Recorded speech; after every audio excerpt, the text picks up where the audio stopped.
Hi, I'm Justin with Better Thread, the site that helps you find the best ethically made clothing. Today we're taking a behind-the-scenes look at Beza Threads, which is a company based right here in Des Moines, Iowa. They help save kids in Ethiopia by selling scarves they make to customers here in the U.S. And I'm here with the company's co-founder, Josiah Carter, who's going to tell us a little bit about how the company started. Thanks, Justin. We got started back in 2008, was kind of the seed that started the whole mission. I was offered to go on a trip to Ethiopia my junior year of college. And it was one of those kind of experiences that you hope to have at some point. And so I took it, and it was 18 Americans living with 18 Ethiopians, and we were working at different nonprofits in the city. And one of the nonprofits we ended up working with was our partner organization, Hope for Children Ethiopia.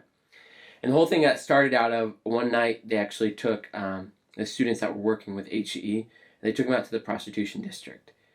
And they came back and they shared their stories with us. And that was kind of the switch that turned the whole thing of, we're going to do something. Oh, that's crazy. What kind of conditions were the kids in when you found them? So there's the city of 7 million people. And in the middle of the city, there's a place called Mercado. It's the biggest open-air market in all of Africa. They say you can buy everything there, including people. And so on the south part of the marketplace, there's a prostitution district. And it's one of these, like a farmer's market, but it's with people, and it's shack after shack. These little shacks are 3 foot by 6 foot. When you look at them, it's just enough room for a bed, and that's about it. And out standing in front of all these shacks are women, young girls that are at threat of their pimp waiting to be sold. Is this legal over there, the prostitution? Legal and enforced would probably be different terms. It's not legal, but it's not enforced either. There's actually military police that are at different points within this prostitution district, not to enforce anything, but just to keep the peace. It's not that they don't want to help, it's that once you solve one problem, you end up creating another problem. For example, if you rescued everybody out of human trafficking, then they need to go somewhere. And where do you house them, right? And right. So it's these types of issues that the government has said, in essence, we will support organizations that want to do a difference, make a difference. But we can't do it ourselves without their support. So you guys went and you saw where these children were in these brothels, and then what was your reaction to that? How did that lead to the company that you have now? So we're sitting there one evening and we're sharing the stories of what we saw. And it was like this moment of, we all have sisters, we all have nieces, we all have cousins that are this age. If they were being sold or raped every night, what would I do to prevent that? And the answer was, I would do anything for them. Mm-hmm. So why wouldn't I do the same thing for these girls? And then how did the idea for selling these scarves come from that? Kind of a funny story. Senior year of college, we realized that after coming back, we found out that this organization was making these products. And so we said, hey, can you ship us 40 scarves? We're going to sell them on our campus and send the profits back. And so we set up this elaborate lemonade stand that said lemonade, and it was crossed out and said sex for sale, and it had all these facts about human trafficking. Okay. And from that, we ended up selling the scarves in about an hour.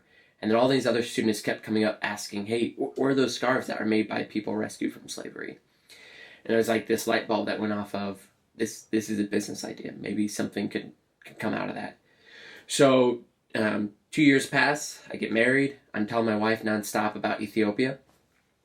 And then she actually gets invited to help lead one of these trips. She goes, and then the last week of her trip, I came over and I sat down with the director of HCE. And I said, tell me everything about your organization. So after 2 hours of telling me all the different details, I said, hey, I brought $1,000. I want to see what I can do. I want to buy your product and sell it in the U.S. So I walked away with 175 scarves. And that was a start. We didn't have a name. We didn't even have a business idea other than we were going to sell scarves to help people. So this organization that was over there that you bought the scarves from, what did they have set up? Hope for Children already had 3 programs to rescue people out of slavery. Boys out of sweatshops, girls out of forced prostitution, and other young women out of forced labor as well. Okay. And so they're rescuing people and teaching them different job skills, cooking lessons, hairdressing, working on looms, and seamstress. So they were teaching these young adults and teens how to make these scarves, but it wasn't for, per se, selling them. It was to teaching them a skill set for starting their own business. And so that's when we got involved and said, hey, we can actually help your program by buying the scarves from the program and selling them. So you saw the opportunity for a bigger market in the U.S., and then you set up these stands in the United States that were kind of highlighting sexual abuse in Ethiopia. Absolutely. Yeah. So when we got back, we started to reach out to different churches, college groups, companies, anybody that would let us come share about the few facts that we initially knew about human trafficking and the organization that we knew that was helping fight modern day slavery. So we were going to share at churches, and that was, for some people, the first time they actually heard about modern day slavery and human trafficking. So it was exciting but challenging to try to explain this complex issue, while also saying, hey, here's an opportunity to make a difference by buying a scarf. Yeah. So of all the difficult subject matter you guys could choose to tackle, I'd say forced prostitution is probably one of the worst. How do you guys get over the challenge of marketing a scarf that deals with that issue? So the way we try to explain it is the single scarf that you buy is actually going to help rescue a girl out of forced prostitution, a boy out of a sweatshop, and helping prevent another girl from falling into it. If you did the rough math, a single scarf helps pay for one night in the year-long program. One night doesn't seem like a whole lot to you, but to that girl, it means not being sold once, twice, 3 times. So for her, that single scarf that you have bought has made a world of a difference. So that's the way we try to explain to people that every scarf you buy, while it might seem like a small purchase, is actually making a huge difference. People like to be comfortable. People don't like to be challenged and realize that actually maybe they have a calling to make a difference. So when you kind of put that in people's laps, that they have the opportunity, they have the resources to make a difference, and that they should, that can be a challenging conversation, especially with something as complex and scary as this, especially when you try to get somebody to put it in perspective of their own kid. Because once people hear about something that terrible, then they feel like they should have a responsibility to do something about that. And thankfully, you guys have made it pretty doable to take a small step in rescuing these kids with the scarves, right? And you guys take that money and you help bring the kids into better living conditions and better working conditions. Yeah, so they're rescued out. Each program looks slightly different, but it's a year-long program. And the goal is to not only do counseling and rehabilitation, but education, healthcare, and then job training. So it's a sustainable future for them. So that when they're done, they never have to worry about being owned again, and they're actually their own boss, and they can control their own future. That's amazing. That's really comprehensive and all that it does for them. And you mentioned that there are several programs. Yeah, so they're rescuing girls out of forced prostitution, okay, which is a complex issue itself. But they're rescuing these girls in a year-long program, and a lot of it focuses on building their self-worth. Because I can tell you, these girls have never had anybody care for them, use their name and kindness, care about how their day's been. They've only been sold. So now half of that battle is teaching them that they have inherent value, that they can have a future, that they can have dreams, and they can be amazing dreams, and they can see them happen. So it's building that self-worth up, and then also giving them the job training and skill set to reach for those dreams. And that's a rehabilitation from prostitution program. And then there's other programs? Yeah, one of the other programs that we work directly with is rescuing boys out of sweatshops. Okay. So there's even a district of sweatshops, and all these boys are in these, maybe a miniature sweatshop is what you'd call it, but each guy owns a little shack behind his house, and in that shack are anywhere from 5 to 10 boys, working on looms 14 hours a day, 6 days a week. They only get 1 day off because it's market day. They may get paid at most $2 a week, and that's not even enough to pay for food there. You showed me one of the photos of one of the sweatshops there, and the way that the kids were arranged was in such a way that the person that was lowest down actually had to dig into the ground in order to operate their loom. Yeah, so a lot of things, it's a tight quarters. So you've got one loom on top of another. On the very bottom loom, they pretty much set right on the ground. So the boy that has to work that actually has to dig a hole in the ground so that he can put his feet down to sit. And the sweatshop I showed you, if you look in that picture, you're actually going to see in the background a piece of cardboard. Mm. That cardboard is their bedding. So they actually sleep at night underneath of their looms. So it's where they spend 14 hours a day working, and then they sleep at night. This is their prison. Jeez. And I imagine that conditions are even worse in the brothels. Yeah. And those are, it's hard to explain because not only are you being taken advantage, it's through threats, violence, and it's one of those situations where these girls are being sold anywhere from a quarter to $1 or $2. And one of the youngest girls that we actually worked with was 8 years old. And to be blunt, she was getting raped when she was 8, and that's how she fell into prostitution. Mm-hmm. And so there's even spots where there's not enough of these little shacks, so they line the women up along the street, and they're picked from that line and then used in one of these small brothels. And do they sleep in the brothels, and where do they live? That's where they live.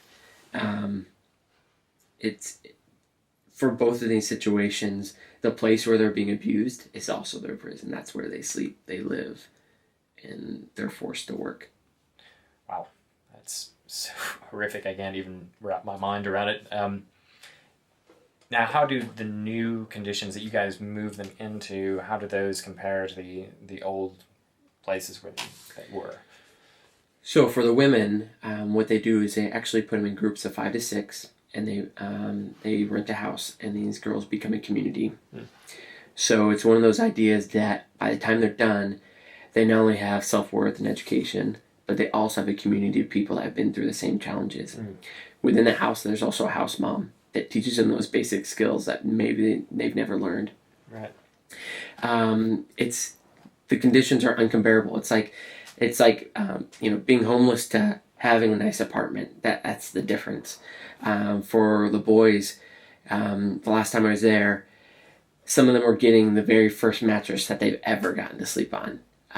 So to hear their excitement of, hey, I've got my own mattress, it shows you the change. The training center, it's well lit. It's in a nice building. They're working on modern looms. Mm. So for them, it's not even comparable. At some point, after they've done enough training, they get to own their own loom? Yeah, so the year-long program is teaching them how to become the best at their skill set in weaving on these looms. And so what happens is every scarf they make during the training program, we buy, and they get the profits off of that scarf. So for example, if we buy the scarf for $6, for raw materials for $2, the boy gets the other $4. That $4 gets put into a bank account, and at the end of the year, they get that entire bank account worth of money that they've raised. There's no admin that gets pulled out of it. They get the loom that they've been working on for the last year and been training on, and then they get seed money to buy raw materials. Mm. Within that whole program, they're also teaching them how to run a business. So when they're done, these are little entrepreneurs that are going out to conquer the world. Yeah, that leads to another interesting question, because you guys do something that's similar to a lot of other organizations, and other organizations will donate a percentage of their goods that they sell to help people in other countries that are in situations like the ones that these kids are in. But you guys are giving 100% of the proceeds from every scarf sale. How do you guys stay in business if you give all of it back to the kids? Yeah, so that's one of our core values, is that when you're buying one of our products, there's no question of where the money's going to. So the money's going to 3 different rescue programs, and the money's going to just get the scarf here. So all of it's used to get the scarf into your hands. There's no volunteers paid, there's no admin cost. So the way we actually operate is through donations. Or when you check out on our website, the very last question is, do you want to donate to admin?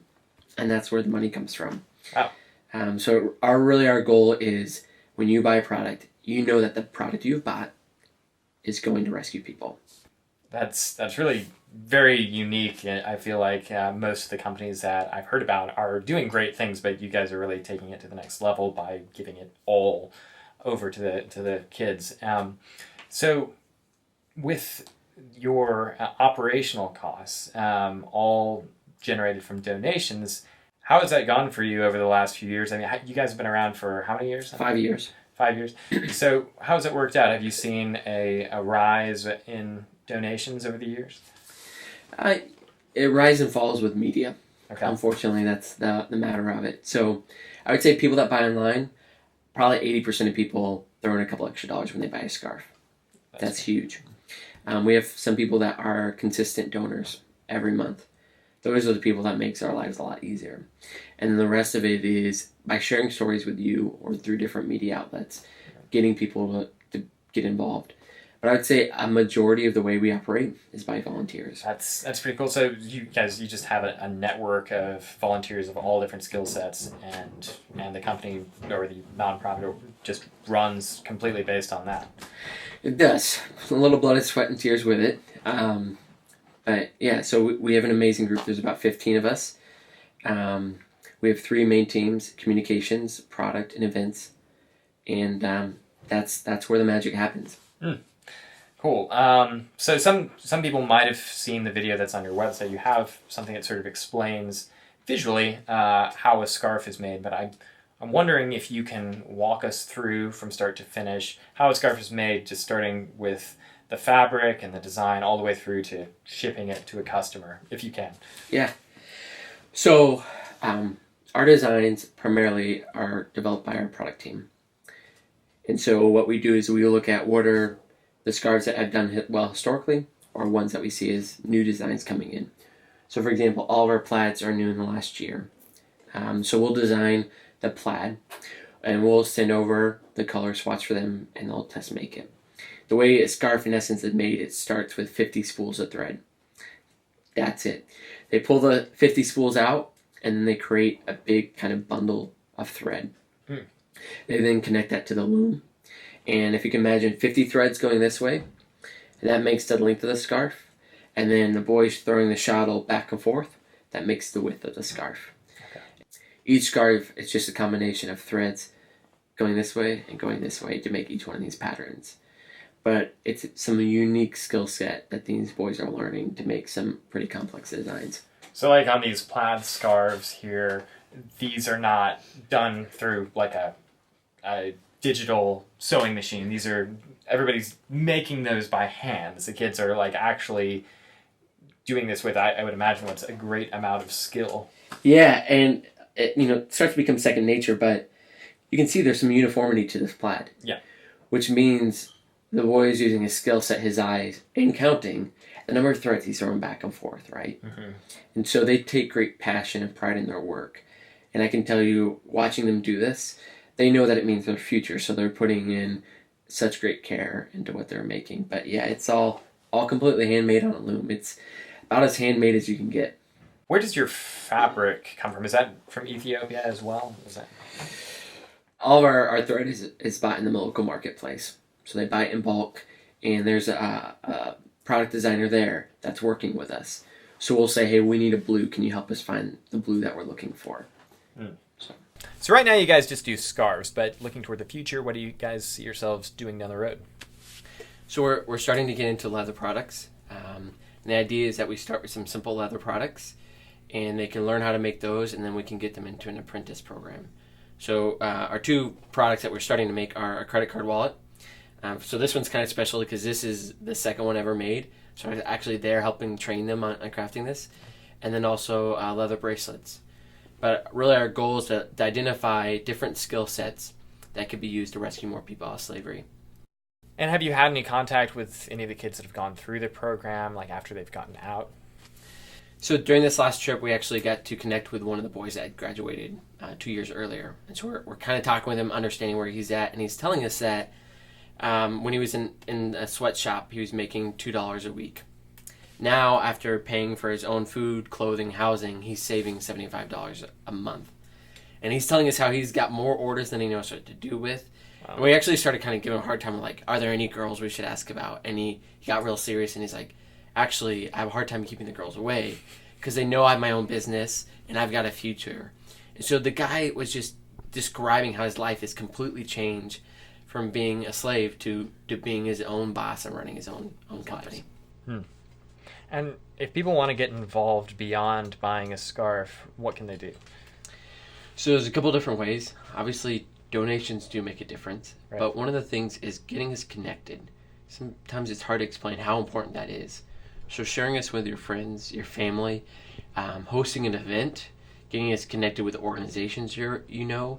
It could be so much as just telling a friend.